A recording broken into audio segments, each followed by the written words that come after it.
2015 and 2016 voted the most powerful man in Africa consecutively by Forbes magazine. Take us through the journey in terms of where you started to the power that you exert over African economics and, I'd like to say as well, African politics today, sir. Well, thank you very much. It's great to be here with all of you and to share my own small experience. Yeah, that's true. I started with cement in 1978.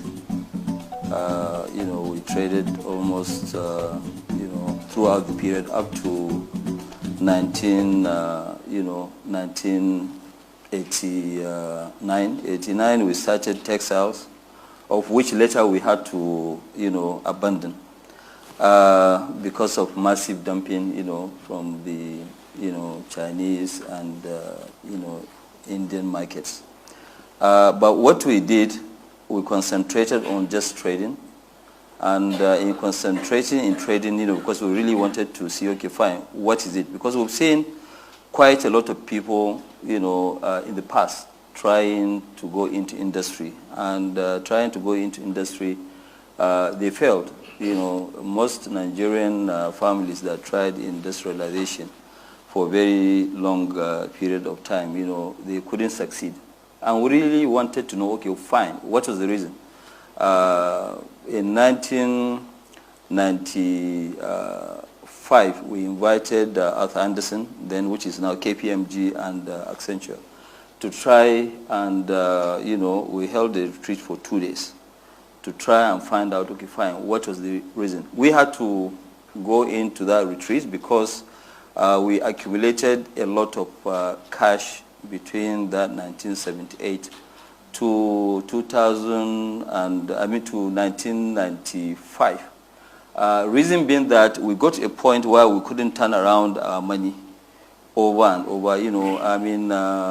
There was just a limited amount that you could bring into Nigeria, and we're only trading then in Nigeria. So we decided that, okay, fine, look, we've actually reached end of the road. The only way for us is to industrialize, where we can now deploy more of our capital into industrialization. But then we're scared because we've seen a lot of companies that tried industrialization, they failed. And we wanted to know why. So we had this retreat led by Arthur Andersen, and 2 things came out clearly. The reasons why people have actually failed. There are 2 areas. One is lack of electricity, power, shortage in Nigeria. And just to elaborate on that, I used the stat yesterday, but 623 million Africans still do not have access to electricity. That is half the population. That's true. So with that, we can go on and on. There are so many examples. If you look at it from the state that I came from, we have a population of about 23 million, and we're only having 40 megawatts of power. Wow. So almost everybody is a power producer, when you look at that. So with that now we realize that, yes, we had so much, because... sorry, I interrupted your train of thought there. You said the first issue was lack of electricity, and the second issue, right. So the second issue was inconsistency in government policies. Because you wake up in the morning, the government will change the regulation. Meanwhile, you had already invested. So it does not really give you that courage of even investing long term. So what we decided to do was say, okay, fine, can we sort out the electricity first, and also try to see how do we mitigate the inconsistencies in government policies.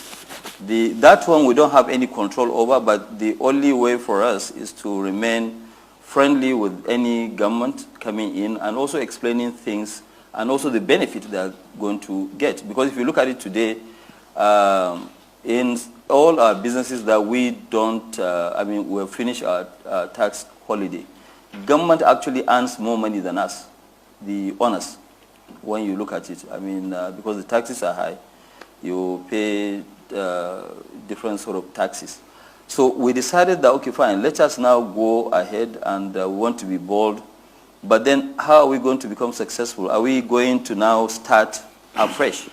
Or do we just go on and produce goods that we used to import? So that's why we got it right. Now we just did the backward integration. by now producing goods that we are already trading in, because we already have the customer base, we have the logistics, we have all the infrastructure. And what we did was now to say, okay, fine, we're going to go and do cement, we're going to do, but we started with the terminal. A small story, for example, to tell you what we did in cement. We started the terminal. We opened a terminal December 2000. And was just one small terminal to import bulk cement and pack. Towards Christmas, I now went and met with Lafarge. It was Blue Cycle then, before the match. That please, could you try and buy 40% of this business, and then you run it, but we keep the brand Dangote. They said, no, we want to have only, majority, minimum 51%. So it was a deal breaker. And we said, okay, fine, we are not going to, agree. The money that they were supposed to pay me was less than $4 million.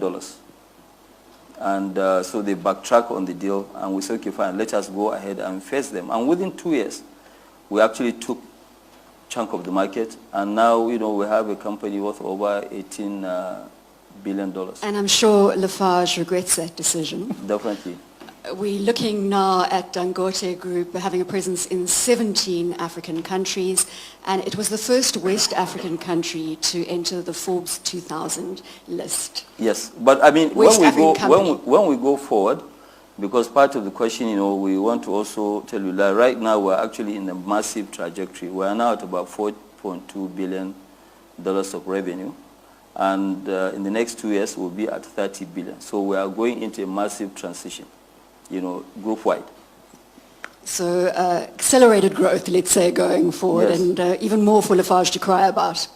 Strive, let's come to you, and again, correct me if I'm wrong, but Zimbabwean born, your mother was an entrepreneur, your father worked in a mine. At the age of 12, they had accumulated enough money to send you to school in England. You then continued with your education and as an engineer, came back into Zimbabwe and went to work for the state telecommunications operator, where you were very quickly promoted to senior positions, but frustration with a state-owned entity led you to start your own organization. Can you pick up from there? Sure. First of all, thank you for having me. I also want to acknowledge Baba, President Obasanjo, who's played a great role in both our careers, Aliko would agree. But as you point out, I didn't start off as an entrepreneur. I started off as a professional telecommunications engineer at a time when all telecommunications in Africa and most of the world was run by the state. So we used to call them plain old telephone companies, POTS. So I was a POTS engineer. But that's about as funny as that got, because we didn't do very much. Zimbabwe at the time had one of the highest teledensities in Africa, which meant the number of people with a telephone. And ours was 1.4%. The average African teledensity was 0.7%. So that just gives you an idea of how many people had a telephone. If officially you got on the telephone waiting list, you could wait 35 years. And, so it was, we didn't do very much. So. But that is where you must have seen the opportunity. No, I didn't actually, because it was all under the state. So I left and went and started a construction company. But as technology would have it, about 5 years after I left, the whole mobile industry began to emerge. And what I quickly spotted was it was being driven by private enterprise. It was private entrepreneurs, particularly from the construction world, because they had to go out and build towers. So people like myself, Naguib Sawiris, and other buccaneers began to see that, this could be an opportunity for us. So I was watching what was happening globally, and I thought, well, I can just go over and persuade the government to give me a license. So I went and said, there's this great new technology. Would you give me a license and I can provide service to the people? And they almost locked me up as a national security threat. They said, you can't run telephone. This is about the state and our ability to monitor and control people. So we won't allow you to do it. So You're a persona non grata. So not quite at that point, because they hadn't realized I could cause quite a bit of trouble. Because I then sued them, which had never been done. I hear the former president was not very amused when he heard that this little Turk was taking him to the Constitutional Court to challenge the premise of why you should have a monopoly in telecommunications. And I did it under a provision in our Constitution on the freedom of expression.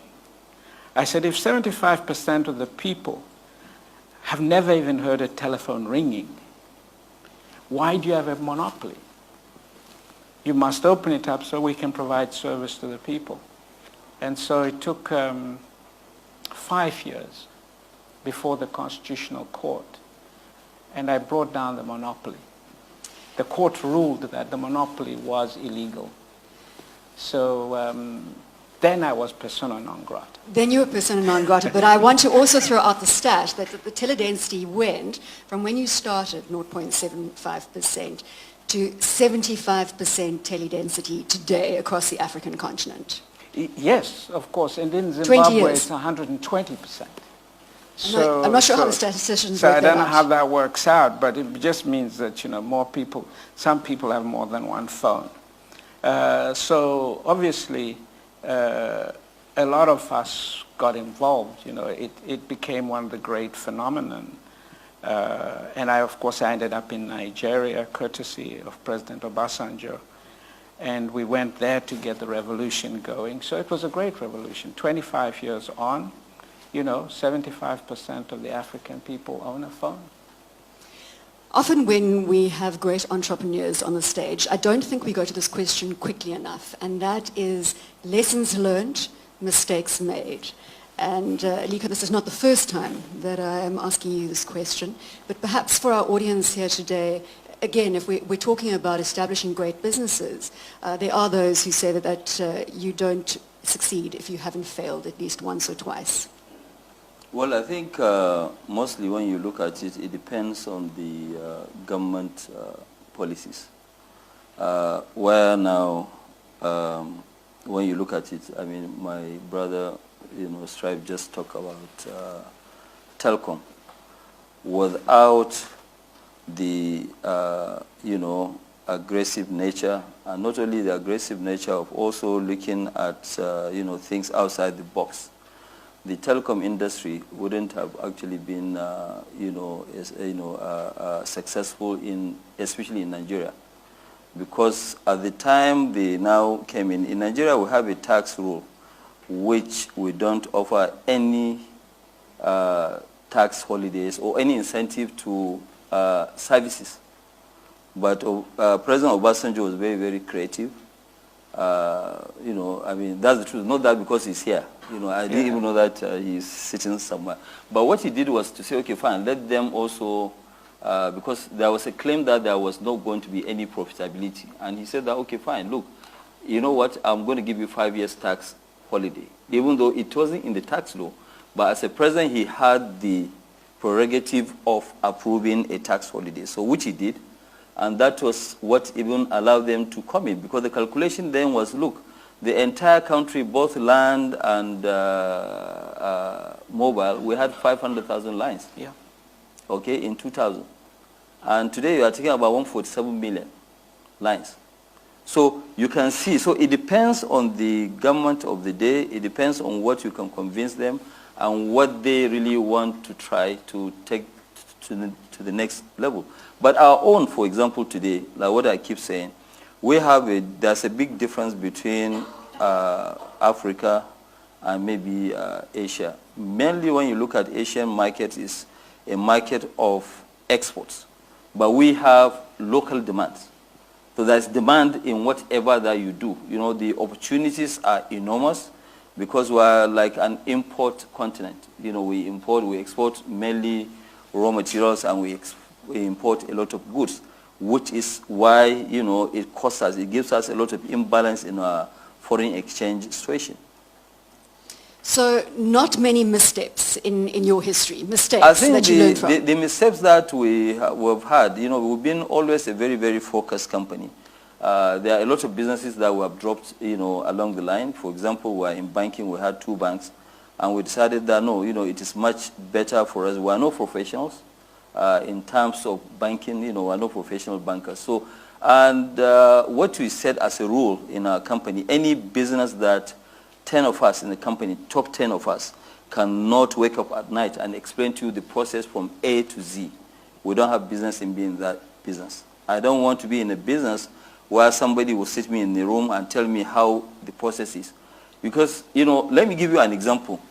In 2017, we had the toughest challenge of our time, 2016-17 in Nigeria, because of the fall in oil prices from 120 to $30 a barrel. Dollars a barrel. And we said, okay, fine. So how do we, then the valuation setting, how do we really retain and maintain our profitability? And we had a lot of shareholders. And all what we need to do is to go back into the trench. And I was arguing with the people running the operations and said that, no, we can actually cut a lot of our costs. We can even make much more money. When you look at it, all our companies, we actually doubled our income, minimum, compared to 2016, just because we know our business in and out. So that's the difference that we have. It's not, you know, unlike, for example, apart from South Africa and Ethiopia, we are also power producers, but we don't sell power, we consume. And now it turns out to be that our power cost is just about 1/3 of the power cost of the national grid. And that is the reason why we are much, much more profitable company than any company in Africa. And that adage, of course, is reiterated. Well, I suppose Warren Buffett came out with it from the first place in the investment space. Don't invest in companies that you don't understand. And I think that yes, very much underpins Gateway Partners' philosophy as well in terms of investing in companies. How did Shankar put it? Biscuits and bread rather than Bitcoin. And the other element was cement and caviar. Not caviar. Cement rather than caviar. So there we go.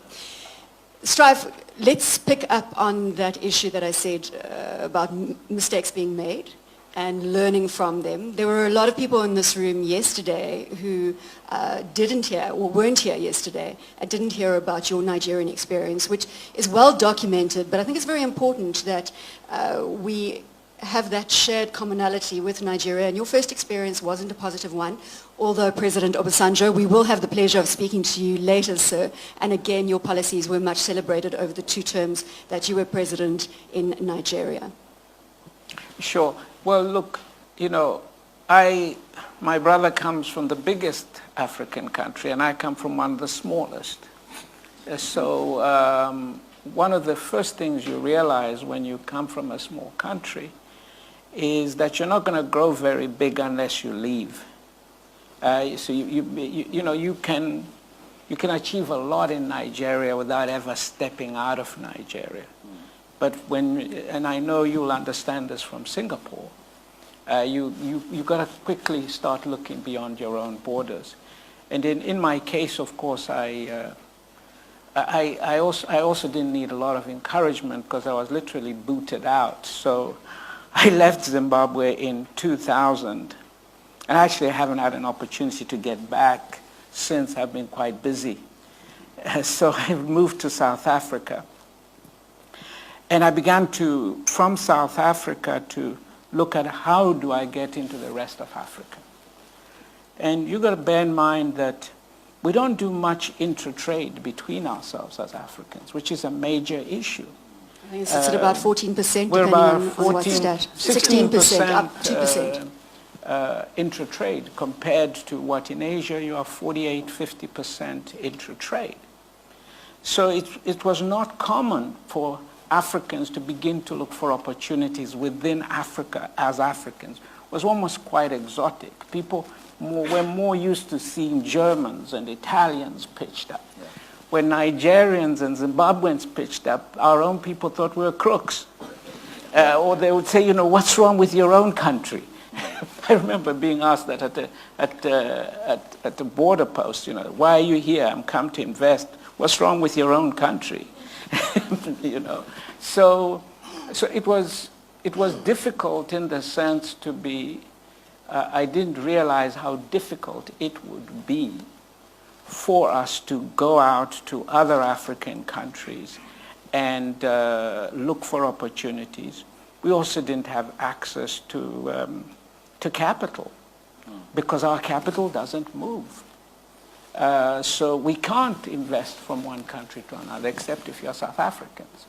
So you may have the capacity in one place to do something, but when you arrive in another country, that capacity isn't available to you. You're literally having to start again. No, you're right. There are also some reasons when you look at it. Correct.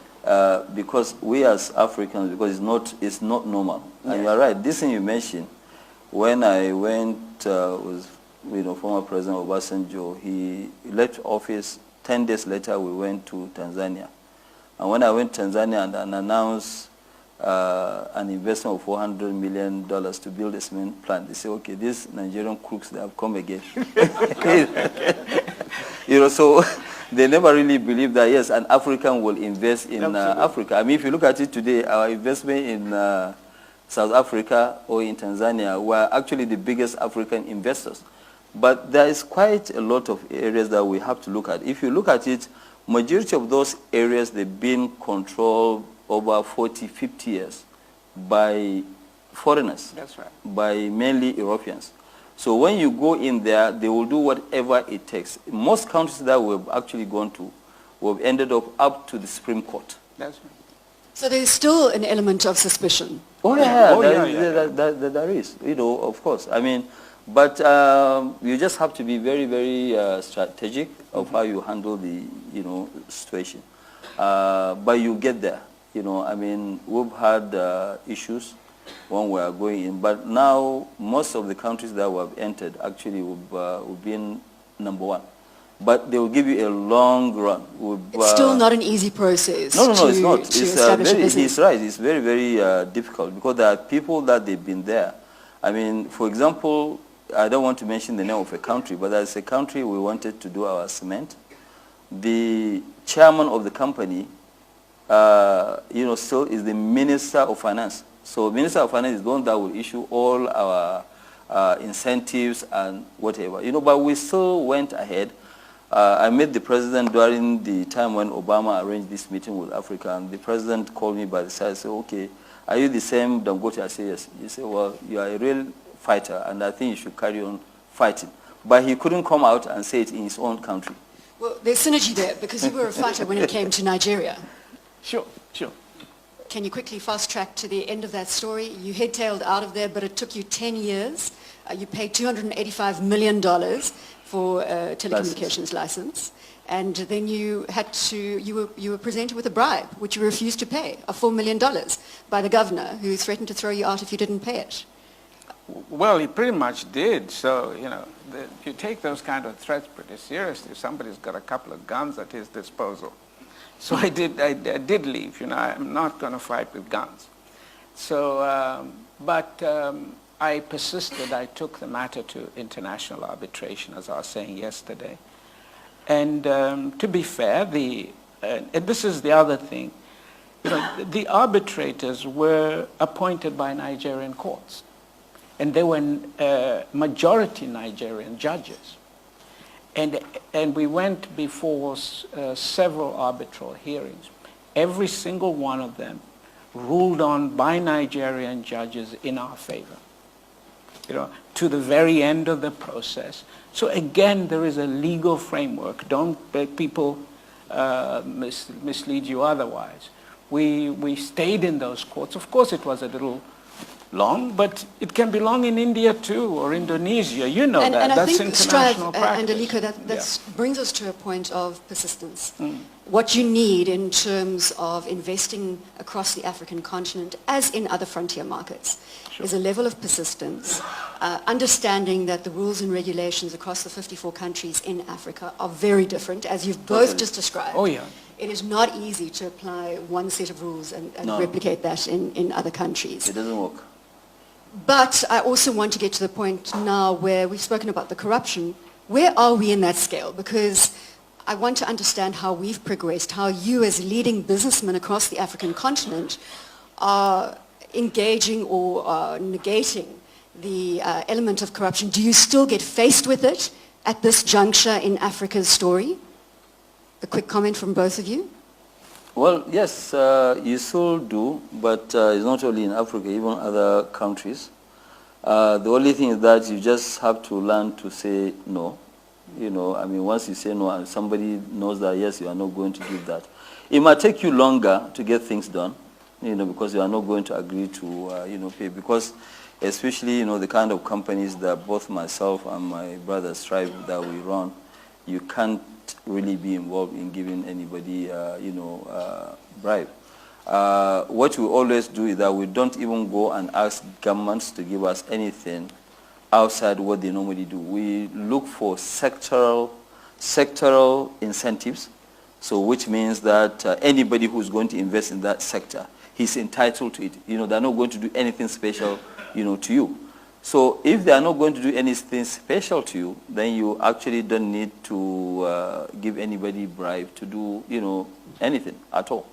So, but there are other countries. I mean, to be really fair, most of the countries that we went to, to establish our businesses outside Nigeria, only one country that actually, somebody asked us for a bribe, a minister. So the situation has improved dramatically. It has improved. Strive? Oh yeah, it has improved dramatically, really. I mean, even the minister who asked me for a bribe, I reported him to the president. I said that, look, this guy asked me for money. So that next time when I'm coming into the country, I should bring, a briefcase full of dollars. And I reported the case to the president, but we still didn't do the business there. Strive, your experience? Oh yeah, look, I'm actually sometimes stunned by just how dramatically the business environment has improved in Africa. It has really, really improved. It is much easier to do business. Look, corruption is there, but it's found all over the world. And we've got to fight it. Like I fought it in Nigeria, and the official involved, served a prison sentence. And so you've got to fight. Corruption takes two people. It's two parties. If you yourself decide you're not going to pay, that's it. It requires two. So if you're going to invest, but if you're looking for shortcuts, it doesn't matter where you are, you will end up in a corrupt deal. So I think I'm going to leave it there on the corruption side. We know that corruption is prevalent all over the world, but I want to leave you with what Strive has said, and also has been, Aliko has concurred to the fact that the business environment in Africa has improved dramatically, and instances of corruption have dropped dramatically. Aliko, in the beginning, you said that it was Arthur Anderson that had done the survey, then it had turned to KPMG, obviously, and said that inconsistency of government policies and lack of energy were the two biggest challenges for businesses, and actually led to a number of failures in the business space.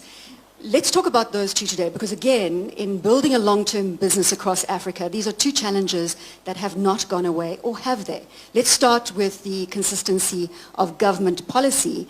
We have seen many transitions happening in the political space across Africa. As corruption is dissipating, are we seeing more political stability and consistency of policy, Strive? Let me start with the power thing. That statistic that you shared, by the way, President Obasanjo, myself, and Aliko, working as what is called the Africa Progress Panel, were the people behind that report that produced that study. Chaired by Kofi Annan at the time. That's right, and the state of power in Africa.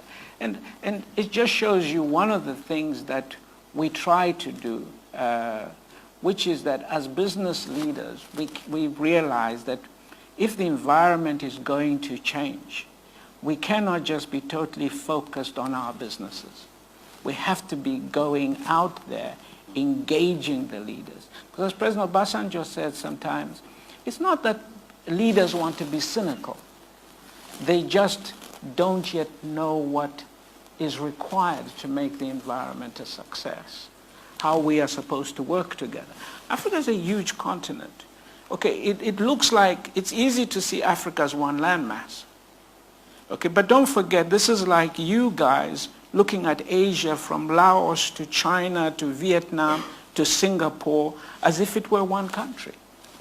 And throw in there Myanmar and Pakistan and Burma and well, I've repeated Myanmar and Burma as two countries, but it's one. So, but you got to realize we have exactly the same issues. The development levels are different. The political issues are different. I'm surprised sometimes just that actually it's much more integrated than it sometimes looks. So what we are working towards is to create one market, push for greater consciousness that if we work together as a continent, there are more benefits.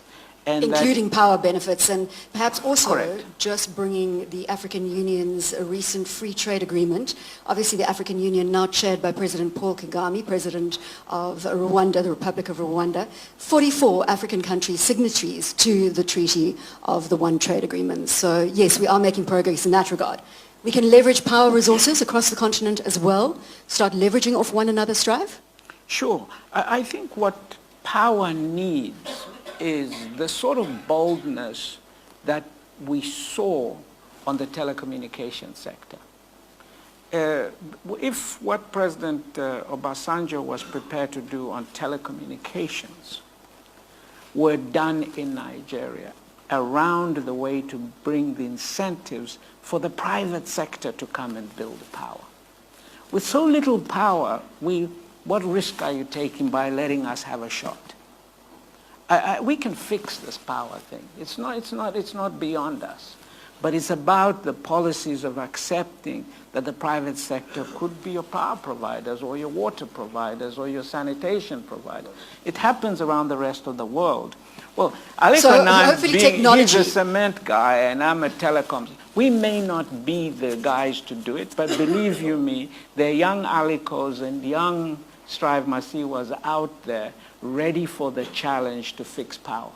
And it could be completely transformative. Oh, At the World Economic Forum, we use that term leapfrog all the time. You will have both and heard the it. technology is there. We may do it with So let's pause renewables. power, the stability. It makes sense. Yes.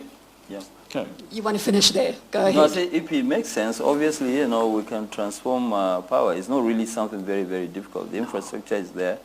And we don't really have to have one, we don't have to have one single power where, because sometimes people talk about Inga and they produce this, but we have to also look at the issues about running the infrastructure.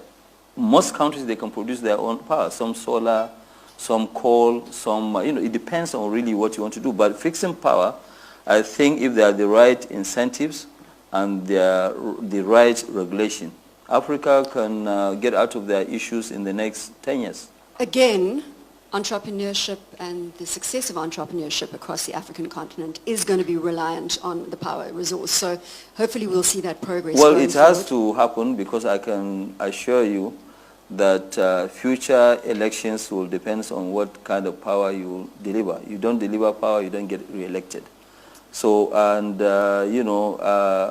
power is very, very necessary. It's not something, it's not a luxury. We need to get that to empower our own population. I am going to almost move out of the Facebook live broadcast and then go back to Chatham House rules, but I want to close out on the consistency of government policies. As you highlighted in the beginning, that's one of the biggest challenges you have faced in building a sustainable business across Africa. Is it improving? I think it has improved dramatically. It has actually improved quite a lot. There is more clarity right now, and part of the excitement of doing business is that when you wake up, there's also something new, not something very damaging. So we also put that mitigants, in the business, calculation. If now, for example, I'm going to do business, I will take the worst case scenario and I go ahead with it. If it doesn't pay, I'm not going to go into it. But right now, there is more consistency. Few countries are still having sort of issues. There are countries that we have invested and we're still having a couple of issues, one or two, not many, so it has really improved dramatically. And, the issue is that when you look at future in the next 17 years or so, by 2030, if you are not really in Africa, you won't be able to make money. Yes, you can, on the policy side. I think that certainly for those of our leaders listening, this is really what I would be saying. The big challenge for us in Africa going forward is how do we deal with unemployment of our young people? We have an extraordinary challenge of a lot of the technologies and the industries that we can build today do not create a lot of jobs. The key for us is to promote entrepreneurship. And the underpinning of entrepreneurship is, first of all, education. We have to throw ourselves at education like we've never done before. And this is a great region for us to understand what you can do in that area. And that education is only as good as we pivot with it to skills. You can be an entrepreneur, but if you have no skills to sell, to underpin what you're trying to do, there's nothing more you can do. So we have to address those two issues. We have to get education moving. We have to get skills training moving. Vocational training. Skill kids to do things with their hands. If we don't, then all our hope goes up in instability, in migration issues that will be beyond the next generation to deal with. So for me, Africa's glass is half full. Extraordinary potential. We have young, vibrant, the world's youngest population, average age 19. We can do extraordinary things. The consumers of tomorrow are African. We will be 40% of the world's population by the turn of the century. So this is where you got to be, and you start today, and we invite you to come and be partners with us. And when we talk about those partnerships, I do just need to stress that we've got two of Africa's leading philanthropists on the stage. Strive and his wife Tsitsi have the Higher Life Foundation, and over the last 20 years, they have educated 250,000 orphans across Africa, and they also, the Family Foundation funds 40,000 bursaries on a yearly basis, again, African orphans in the education space strive. And then, of course, Aliko, the Dangote Foundation, and you, sir, personally seeded that foundation in 2014 with $1.25 billion US. So again, education at the heart and vocational training at the heart of what you both do. So thank you very much. We're now suspending the Facebook live transmission. Gentlemen, thank you very much for your time. Strive Masiyiwa, Aliko Dangote, thank you very much for the interactivity.